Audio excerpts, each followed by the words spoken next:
അപ്പോൾ അതിൽ ഇങ്ങനെ ഒരു കാര്യം, ഒരു വാക്ക് കടന്നു വന്നു. അതിനും കൃത്യമായി എല്ലാവരും RMP നേതൃത്വം ഉൾപ്പെടെ KK രമ ഉൾപ്പെടെയുള്ള നേതാക്കന്മാർ കൃത്യമായിട്ട് അതിനെ ഡിസോൺ ചെയ്യുന്നു. അതിന് ഞങ്ങൾ ഓൺ ചെയ്യുന്നില്ല എന്നുള്ളത് കൃത്യമായ സ്റ്റാൻഡ് എടുക്കുന്നു. അതിൽ പിന്നെ ഒരു കേൾവിക്കാരൻ എന്നുള്ള നിലക്ക് പോലും അംഗീകരിക്കാൻ കഴിയാത്ത ഒരു കാര്യമാണ്. സ്ത്രീത്വത്തെ അപമാനിക്കുന്ന തരത്തിലേക്കുള്ള പ്രതികരണങ്ങൾ UDF-ന്റെ ഭാഗത്ത് തെരഞ്ഞെടുപ്പ് സമയം മുതൽ തന്നെ തുടരുന്നു. അത് ഇന്നലെ ഉണ്ടായി എന്നാണ് LDF പറയുന്നത്, CPM പറയുന്നത്. പ്രത്യേകിച്ച് വടകരയിൽ അവരത് പ്രചാരണത്തിൽ പറഞ്ഞു, ഇപ്പോൾ വീണ്ടും ആവർത്തിക്കും. അല്ല, ഈ വാചകങ്ങളെ ന്യായീകരിക്കാൻ കഴിയില്ല. ഈ വാചകങ്ങളെ വേറെന്തെങ്കിലും വെച്ച് ബാലൻസ് ചെയ്യാനും ഞങ്ങൾ ശ്രമിക്കുന്നില്ല. ഞങ്ങൾക്ക് ഈ തെരഞ്ഞെടുപ്പ് കാലത്തുണ്ടായ അനുഭവങ്ങൾ, ഇപ്പോൾ കണ്ണൂർ ജില്ലയിലെ നേതാക്കന്മാർ ഉൾപ്പെടെ പറഞ്ഞ വാചകങ്ങളൊക്കെ ഇപ്പോഴും അവിടെ നിൽക്കുക. അതൊന്നും വെച്ചിട്ട് ഇതിനെ ബാലൻസ് ചെയ്യാൻ ഞങ്ങൾ ശ്രമിക്കില്ല. ഇത് തെറ്റാണ്, സംഭവിക്കാൻ പാടില്ലാത്തതാണ്. അതിൽ ഞങ്ങളുടെ നിലപാട് ഞങ്ങൾ വ്യക്തമാക്കുകയാണ്. അവരുടെ പാർട്ടി അതിനകത്തൊരു നിലപാടെടുത്തു. പാർട്ടി അദ്ദേഹവുമായി സംസാരിച്ചു. അദ്ദേഹം നിർവ്യാജം ഖേദം രേഖപ്പെടുത്തി. അവരുടെ പാർട്ടി നേതൃത്വം ഒരു പാർട്ടി എന്നുള്ള നിലക്ക് അത് കൂടുതൽ ചർച്ച ചെയ്യുമെന്നുള്ളതും സംഘടനാപരമായ ആ വിഷയം അവർ ചർച്ച ചെയ്യുന്നുള്ളതും ഉൾപ്പെടെ പറഞ്ഞു.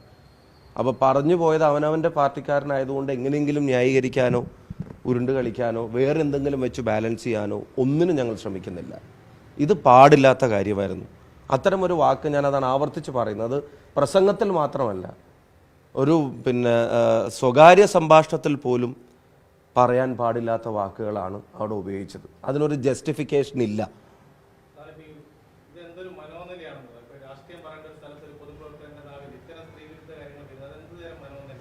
അല്ല, നമുക്ക് യോജിക്കാൻ കഴിയില്ല. എല്ലാവർക്കും അതൊരു പാഠമാവണം. ഇന്നലത്തെ ആ പരിപാടിയുടെ പ്രസംഗം നിങ്ങളെല്ലാവരും കുറച്ച് ആൾക്കാരെങ്കിലും കണ്ടിട്ടുണ്ടാവുമെന്ന് വിശ്വസിക്കുന്നു. അവിടെ സംസാരിച്ച മറ്റൊരാളും ഈ ഒരു വാചകം ഒഴികെ മറ്റൊരാളും ഇപ്പം ഞാൻ കേരള രാഷ്ട്രീയത്തിലെ എന്തൊക്കെയാണെന്നൊക്കെ പലരും അവിടെ വന്ന് വിശേഷിപ്പിച്ച ഒരു സ്ഥലമാണ്. അതിനൊന്നും മറുപടി പറയാൻ അറിയാഞ്ഞിട്ടോ അല്ലെങ്കിൽ മറുപടി ഇല്ലാഞ്ഞിട്ടോ അല്ല. ഞങ്ങൾ അതിലേക്കൊന്നും പോവാതിരുന്നത് ഞങ്ങളുടെ പ്രോഗ്രാം അവിടെ ഒരു ഫർദർ പ്രൊവോക്കേഷന് വേണ്ടിയോ ഫർദർ ഡിവിഷന് വേണ്ടിയോ ആവരുതെന്ന് ഞങ്ങൾക്ക് നിർബന്ധം ഉണ്ടായിരുന്നു. അപ്പം എന്നോട് പലരും പറഞ്ഞു, അവിടെ വന്ന് പ്രസംഗിച്ച പലർക്കും കൃത്യമായിട്ടുള്ള മറുപടി കൊടുത്ത് അതിനപ്പുറം പറയണം എന്നൊക്കെ പലരും പറഞ്ഞിരുന്നു. പക്ഷെ അതിനൊന്നും വേണ്ടി നടത്തിയ പരിപാടിയല്ല.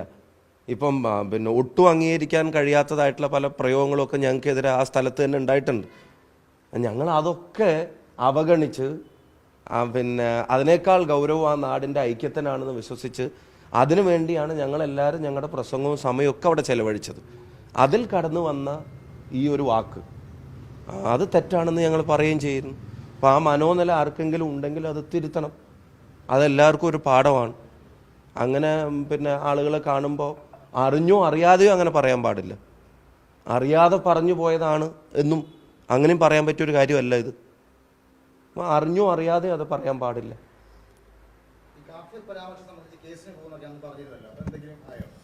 അതിലിനി കൃത്യമായ നടപടി എടുക്കേണ്ടത് പോലീസാണ്.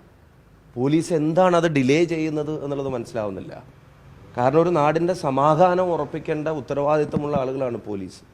ഒരു വ്യാജ സ്ക്രീൻഷോട്ടിൻ്റെ പേരിൽ ആ നാടിൻ്റെ സമാധാനം കെടുത്താനുള്ള ബോധപൂർവമായ ശ്രമങ്ങൾ നടക്കുമ്പോൾ അത് വ്യാജമാണെന്ന് പൊതുജനത്തോട് പറയാനും ഒപ്പം ആ വ്യാജ സൃഷ്ടി ആരുടേതാണെന്ന് അന്വേഷിച്ച് കണ്ടെത്തി അവരെ നിയമത്തിന് മുന്നിൽ കൊണ്ടുവരാനും ഉത്തരവാദിത്തമുള്ള പോലീസ് ഈ വ്യാജ വർഗീയ വിദ്വേഷ പ്രചരണങ്ങൾ നടത്താൻ കൂട്ടുനിൽക്കുന്ന തരത്തിലുള്ള ഒരു അനുഭവം ഉണ്ടാവുകയാണ്. പല തവണ ഞങ്ങൾ SP-യോട് സംസാരിച്ചു. ഞങ്ങളുടെ നേതാക്കന്മാർ അവരെ പോയി കണ്ടു. ഞാൻ നേരിട്ട് സംസാരിച്ചു. ആ ചെറുപ്പക്കാരൻ നേരിട്ട് ഫോണും കൊണ്ട് പോലീസിൻ്റെ അടുത്തേക്ക് പോയി. എന്നിട്ടത് അന്വേഷിക്കണം എന്ന് പറഞ്ഞു. അയാൾ പരാതി കൊടുത്തു. അവിടെ യൂത്ത് ലീഗിൻ്റെ പേരിലാണ് ആ വാട്സപ്പ് ഗ്രൂപ്പ് ഉണ്ടാക്കിയത്. അവർ പോലീസിനെ സമീപിച്ചു.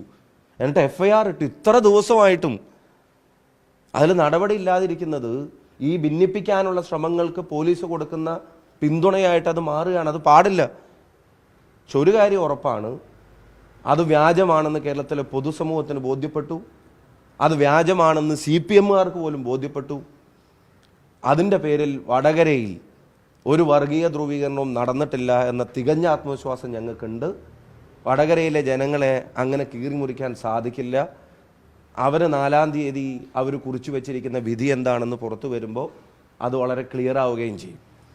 എന്താണെങ്കിലും ഇതിൻ്റെ പേരും പറഞ്ഞ് ഈ നാട്ടിലെ ജനങ്ങളെ, ഞങ്ങളുടെ പരിപാടിയുടെ ആകെ കണ്ടന്റ് അതായിരുന്നു.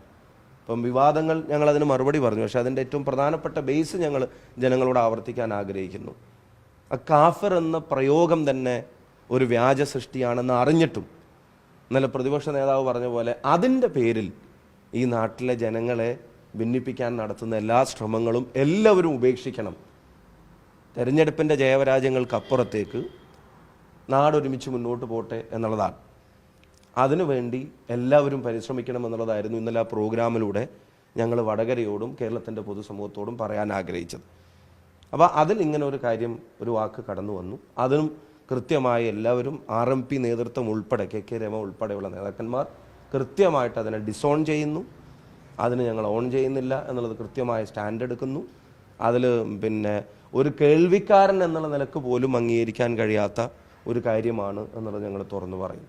ഒപ്പം താങ്കൾ നേരത്തെ ചോദിച്ചതുപോലെ മറ്റ് ആക്ഷേപങ്ങൾ, മറ്റ് തരത്തിലുള്ള ഈ പിന്നെ പ്രയോഗങ്ങൾ അത് നടത്തിയ പല ഇൻസിഡൻസും മുന്നിലുണ്ടാവുമ്പോഴും ആ ഇൻസിഡൻസിൽ ഉൾപ്പെട്ട ആളുകൾ ഇപ്പോഴും അതൊന്നും പിൻവലിക്കാതിരിക്കുന്ന സാഹചര്യത്തിലും അതൊന്നും ഇപ്പോൾ എണ്ണി പറയാത്തത്, അത് വെച്ചിട്ടൊരു ബാലൻസിങ്ങിന് ഈ വിഷയത്തിൽ ഞങ്ങൾ ശ്രമിക്കുന്നില്ല.